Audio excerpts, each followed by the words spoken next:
नमस्कार. काल मी एक व्हिडिओ बनवला होता राम आणि रहीमच्या मैत्रीबद्दलचा. त्या दोघांची घट्ट मैत्री असते, पण जेव्हा रहीम आजारी पडतो, हॉस्पिटलाइज होतो, तेव्हा त्याला बघण्यासाठी मात्र राम जात नाही आणि तो का जात नसेल असा प्रश्न होता. त्या प्रश्नाला खूप जणांनी खूप छान लॉजिकली उत्तरं दिलेली आहेत.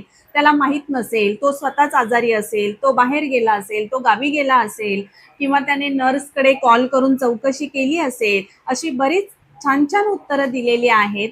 पण आपण ज्या बेस्ट फ्रेंड विषयी, खऱ्या मैत्रीविषयी बोलत होतो, ती पुढे आपण आज कंटिन्यू करणार आहोत. मी तुम्हाला आधीच सांगितलं होतं, आधीच्याच गोष्टीमध्ये, कालच्या स्टोरीमध्ये, की रहीम स्वतः काम करून पोट भरत असतो.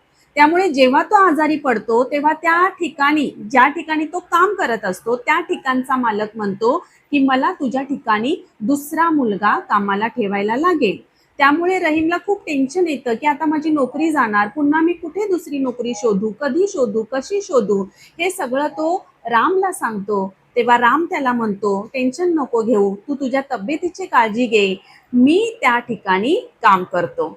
आणि ज्या ठिकाणी रहीम काम करत असतो त्या ठिकाणी राम काम करत असतो. आणि म्हणूनच त्याला बघायला जाणं, रामला रहीमसाठी वेळ देणं किंवा त्याला बघायला जाणं यासाठी वेळ नाही मिळत.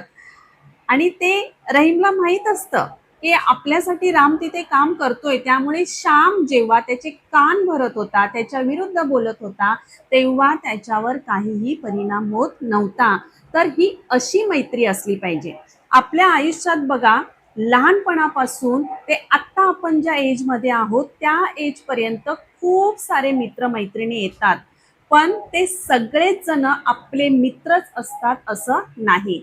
आपण क्लासला जातो, शाळेत जातो, कॉलेज करतो, ऑफिसला जातो किंवा आपण ज्या सोसायटीमध्ये राहतो किंवा आपण कुठे खेळायला जातो, त्या सगळीकडे आपल्या ओळखी असतात. आणि त्या ओळखी म्हणजेच ते आपले मित्र, म्हणजेच त्या आपल्या मैत्रिणी असं नाही.